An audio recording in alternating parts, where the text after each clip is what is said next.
Okay, great. Well, we're up to 1/2 past, so let's kick off. I am Martin Doyle, CEO and founder at DQ Global, and I am absolutely delighted to have a client and someone that we can call a friend in the business, Sunny Bath, VP of Data Management at DMG Events, here to talk to us about his data strategy.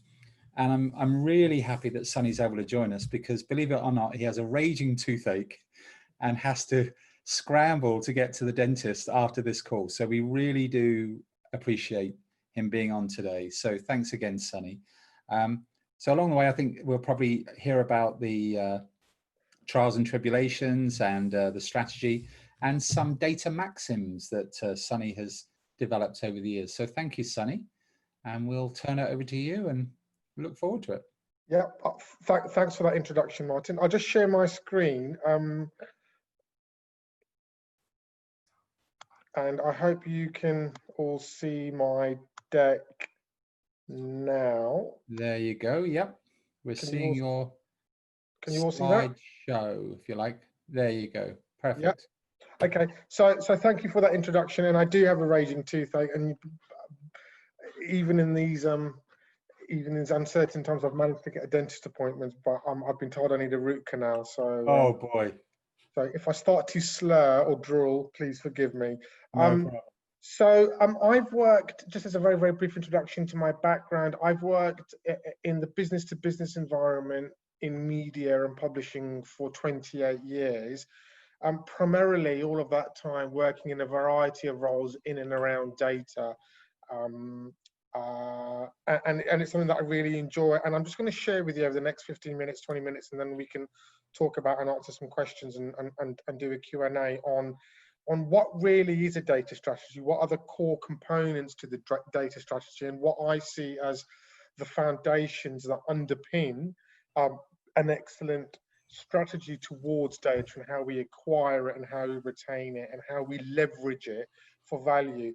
I tend to prefer to do these things in quite a pragmatic way, so that you can actually envisage how these things work, as opposed to talk almost too ideologically, because it's hard for us sometimes as practitioners to translate that into something that we can take away and apply in our own roles. And also thank you, Martin, for allowing me the opportunity to speak. That's very kind of you. So what is a data strategy, and demystifying the data strategy? And this is a presentation I gave to my board. So this is actually a presentation that isn't just done for today. It's something that we've used to build upon and our roadmaps around our data. So if I just move this out of the way for you. So, you know, I won't read everything out, but I often hear, if you look at the middle version, I often hear people saying, you know, a vision for how a company will collect, store, manage, share, and use data. For me, that's too unspecific and lacks some details. I think the first one is a bit too, you know, as I said, a bit too buzzwordy and not clear enough. And with any strategy, whether it's data, whether it's finance, whether it's operations, marketing, you need to be able to communicate and articulate that in a sense that people can understand. So the one that I've come to is the one at the bottom, which is a common framework of procedures, processes, and architectures for the acquisition, management, and usage of data within an organization. And the thing I like about that, as opposed to the other two, is it almost covers every use case. So as a VP of data, I have to provide governance on all aspects of data in terms of how it interacts with our applications, how it drives business value and insights, and we can leverage that, how we can cross-sell and upsell. One of the old-fashioned, you know, one of the raison d'etres of having these big databases when I was first in the industry nearly 30 years ago was, we want to be able to cross-sell and upsell to each other's customers, and we're too federated. We want to bring it all together. So people tend to forget that good data management allows us to do that. And then you've got the slightly more mundane, in a sense, or less exciting use cases around data protection, right, and GDPR, and having processes in place to make sure we can manage subject access requests, which are requests from a data subject to view their information and look to have it removed or deleted. So that's the foundational piece almost as to what I think goes into a data strategy. I show this slide often because data is a living organism for me, and I tend to work primarily in B2B data, and B2B data decays very quickly. And this is just kind of a nice little snapshot. It's a little bit old, apologies, but I have shared this source, so there's no copyright problems there. But everything from phone numbers that can change, business addresses that will change, contacts that have moved jobs, and if a contact's moved job, their email address becomes invalid. And in the B2B industry, for us to really follow and understand a customer journey, we need almost to be able to track their movement within an organization or across organizations, but the data decays at a rate of around 33% a year. So if we had 100 names today that were brand new that we'd researched, and then we looked to contact them, or we looked to hold this session again in a year's time today, I can guarantee you at least 30 would no longer be there, or there'd be a significant change to essentially their metadata that would stop us from being able to leverage any value off their data. The whole journey for data for me starts with sources. So any kind of data strategy, whenever I've gone to an organization, the first thing I've always done is to do a data audit.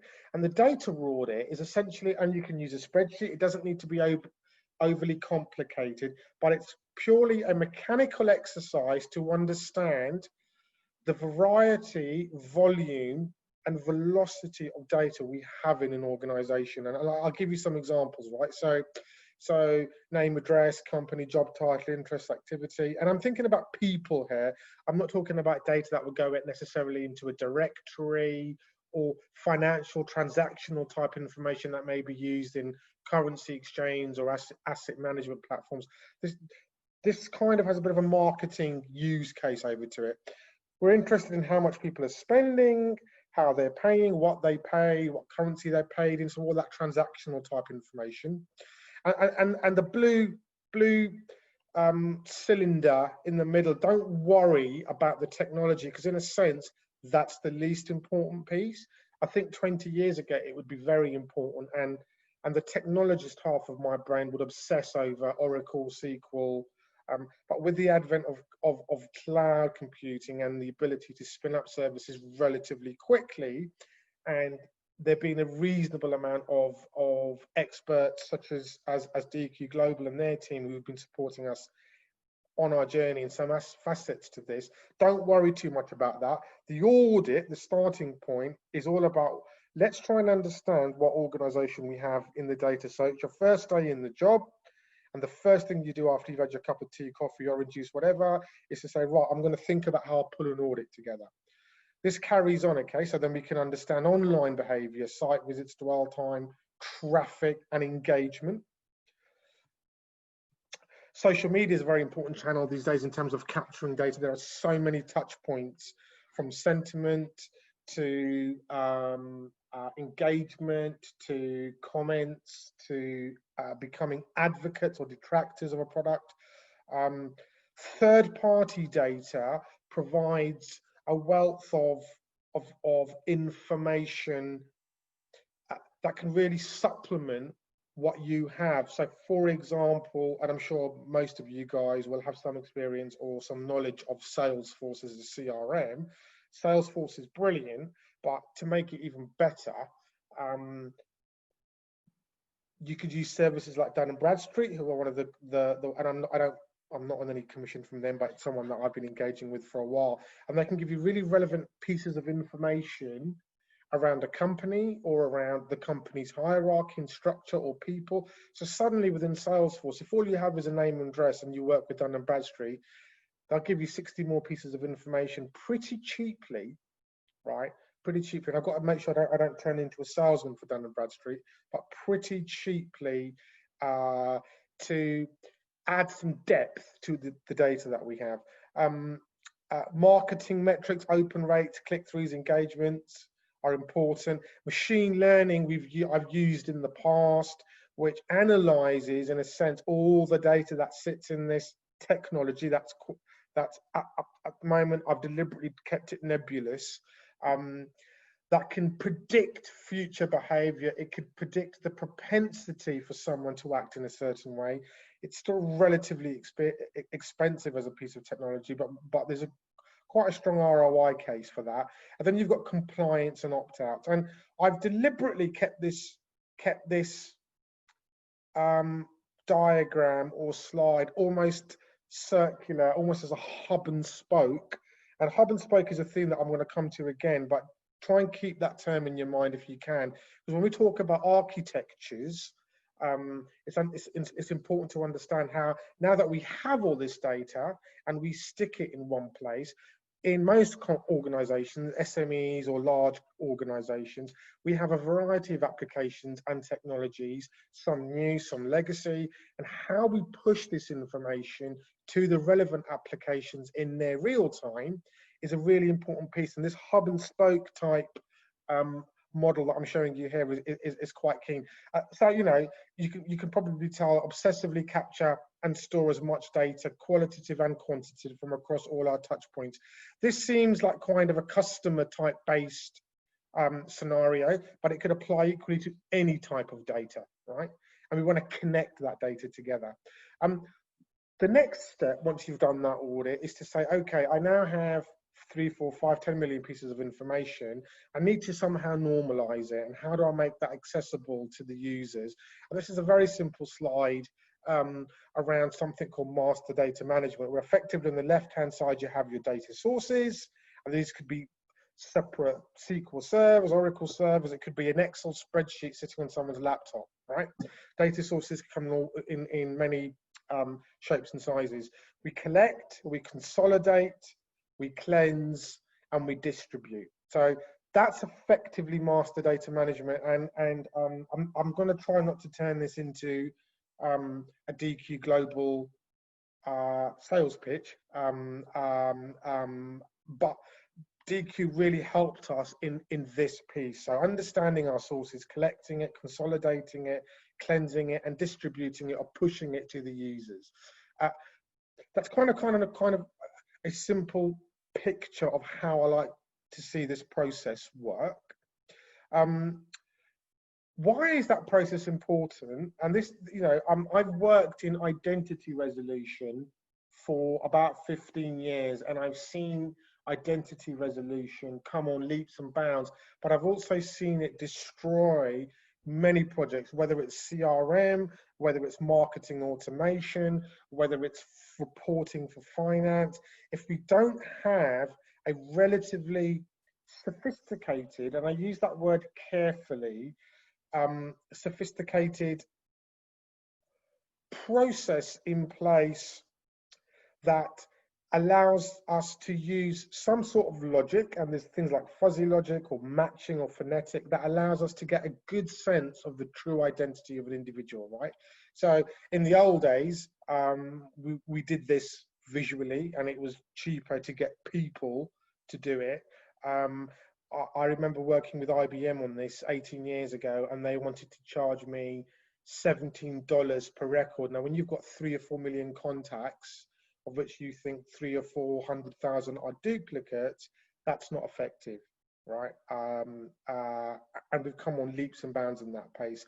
This is a slightly better diagram in terms of how, and this is something that DQ Global have helped us on with their App Rules product, around understanding the relationships and the different versions of an individual or an address, and the different versions of spelling that can affect the identity. If I'm trying to sell a product that's relatively expensive and I get Jeffrey's name wrong, or I use a J instead of the G because there's been poor data entry by someone at my end within my organization, that could affect the sale. It would have definitely affect Jeff's experience of us as an organization, and possibly the trust as well. So understanding how the plethora of different ways that information about the same person can be captured, and how complicated that is, and how normalizing that is very important from applying, you know, fuzzy logic, phonetic matching, understanding that Rob and Bob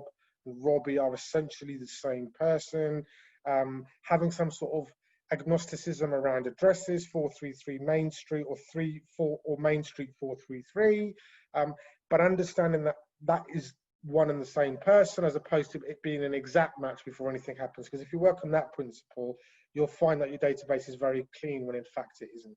Okay, so we've got this hub and spoke process in mind, and I'm going to share with you what we're doing at the Daily Mail event side of the business. So we have our forms and registration systems again, and they talk to the customer data platform.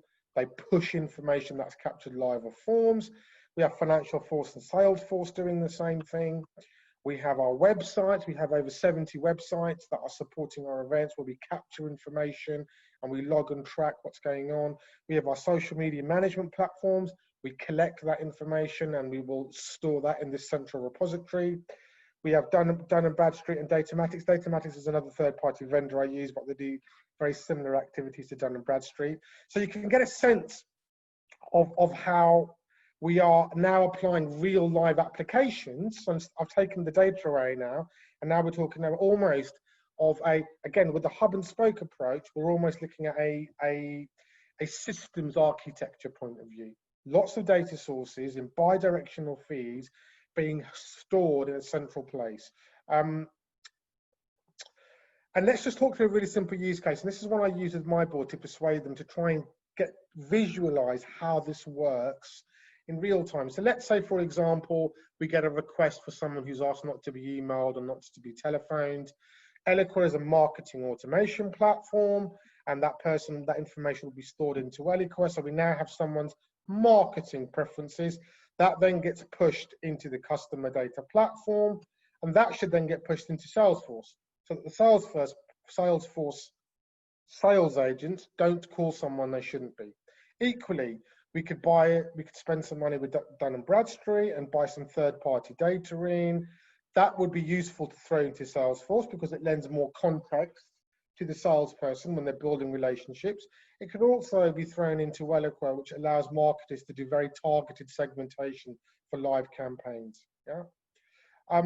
What are the benefits of all of these? And these benefits kind of feed into the maxims that Martin was talked about. And I thought I'd just slightly change it, not use maxims and change it to the word benefit. So I talked very early on about cross-sell and upsell and the ability to target relevant audience from across all of our businesses. You can create efficiencies and save costs through more effective use of data assets, you know, from having to pay for storing duplicated data, or even licenses, which is not so cheap. The one that I find very exciting is extending customer insights, and there's been a real growth around organizations investing in insight and analytics, and that's almost mirrored, you know, the big data visualization vendors and applications like Power BI, Click, Tableau, and they all rely on having all of the data in one place to provide you with great dashboards that can be created and supply information and updated in real time. It gives us so much insight into areas that we think we're under-investing or over-investing. Almost any kind of business development type activity, you know, having these data warehouses that are plugged into a Tableau or a Power BI and empowering the users to really get their hands dirty and understand what's happening with the data is special. Machine learning I've talked about, I've seen it work very well. It has on occasion created some internal challenges. If I'll give you a very, very quick anecdote. One of the challenges I had with my salespeople in my last organization was they thought they knew who to call, and they didn't want a machine telling them who to call. So we had to test the human versus the machine. It sounds like some dystopian science fiction film. And after about a month, they said, no, the machine was better than the salespeople. So, and they accepted it and they became advocates of it, right? So there's a change management type process going on in there, and a almost unnatural trust of the analytics, but they could see it was working, and it improved the ROI, and it allowed them to concentrate on good leads, and they earned more money. right? So ultimately, how much people take home is a big motivator. Providing data visibility, clarity, and compliance around data protection type issues is really easy. In some organization, if someone opts out or wants to do a subject access request, there's some poor soul within that organization who has to go around talking to 20 different people and saying, Sonny Bath has said, don't email me. Can you please make sure you don't email him?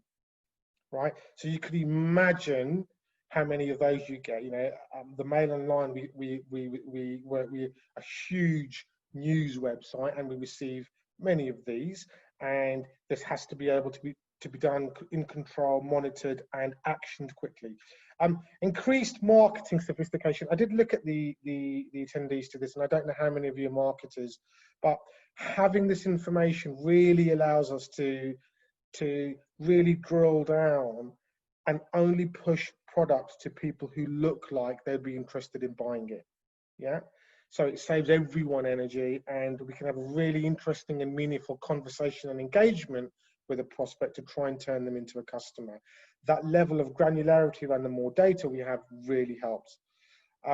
So the final slide is a revisit of what a data strategy, and this has been very quick, and I could have done 60 slides, but time is of the essence here, but I will read this out. Essentially, a practical data strategy is a list of actions to develop a data roadmap allied to the business and technology modernization efforts.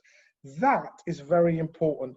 For me, as a VP of data, not aligning my goals with what the business is trying to achieve is a failure.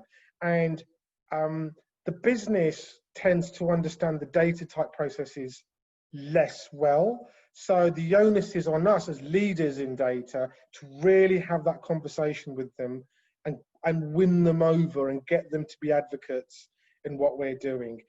And one of the best ways to do that is to use terms like ROI, right? So, because that's something that they like and that's something that they understand, that's bread and butter to them, as opposed to something nebulous and technical, which they can sometimes construe as a white elephant.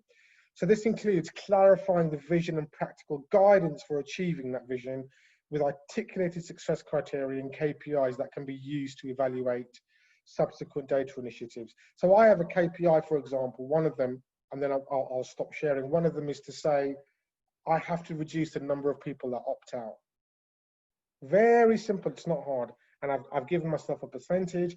The other KPI I've given myself is we need to improve data quality to go from just having a small amount of information to having a bigger amount of information. We need to have cleaner data. So don't make them overcomplicated. The simpler they are, the better they are. And I'll stop sharing. But they're always great measures for you to measure your own success and your team's success. So that's a very quick whistle-stop tour. Do I need to do anything now for the Q&A, Martin? Or no, I don't think so. That is absolutely fantastic, Sonny. I'm going to look in the attendees to see the Q&A because I know you have to run to the dentist. So I've got 5 minutes. I'm happy to talk to people afterwards. No problem. If anyone would like to do that, please feel free to reach out. Well, the things I noticed out of that, Sonny, was the governance piece. I absolutely love that what you're talking about the processes and the procedures. I didn't actually catch the other point, but we like to think of that as we've described and talked about the data behaviors. It's the way people need to behave, not some draconian rule set that they have to abide by. So I think we're so aligned on that.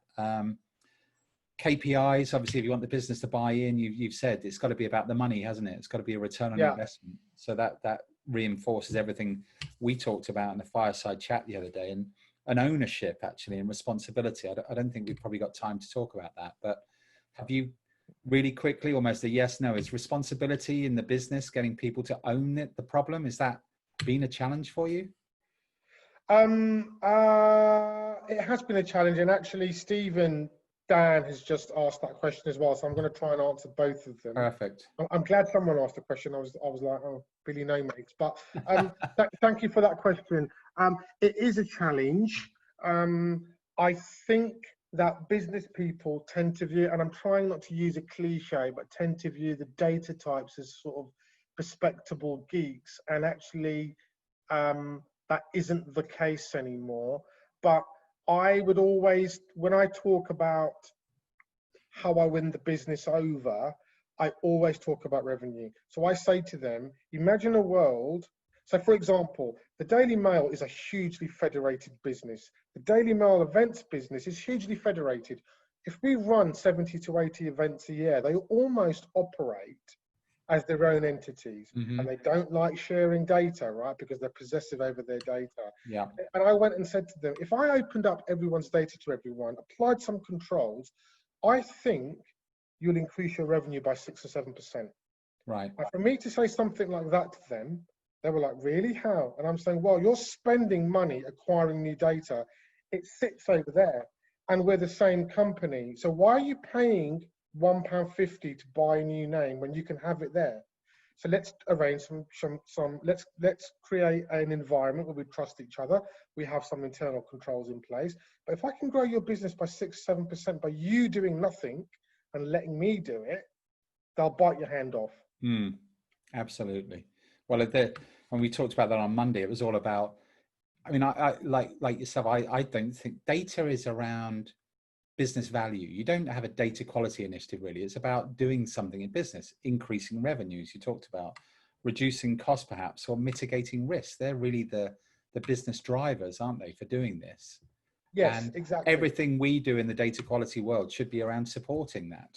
Yes, yes. Yeah. And that risk point's really good. And it also, you know, just to give Steve a more fulsome answer, so really I use the carrot and the stick. So the carrot is make more money. The stick is we currently cannot manage or meet our requirements around GDPR comfortably. The fines are significant. The damage reputationally is significant, and you're the data protection officer. So if you like prison food, feel free to carry on. Now, that's just a stupid joke, but they kind of get it, and I go, we need somewhere to be able to manage this easily without having 15 people to do it. Yeah. We all sleep well at night, and they're like, yeah, you're right, let's just do it. You know, absolutely. So you chip away with these really sort of specific use cases, mainly the carrot, now and then throw in the stick. Sonny, I know you have to run, so let's get you out to that dentist real early. Yeah. Thank you so much for that. That was very insightful. Really enjoyed it. Hope everybody listening in has enjoyed it. And well, we do have one point. The fear factor's just come in. Yeah, go for it. Delay on it. What's the fear factor? Yeah, the fear factor of compliance is not. Yeah. Yeah. Agreed. Yeah, I agree with that. Agreed. Right, Sonny, we're going to let you go, and hopefully that filling will not be too painful. Yeah, it's actually a root canal. So don't go there. We're all cringing. This is much more preferable. If anybody would like to ask me any questions privately or an email, please go through Martin. I'm happy for Martin to share my information. Thank you so much, Sonny. Thank you, guys. Take care. Thanks, everybody, and bye for now. Bye-bye.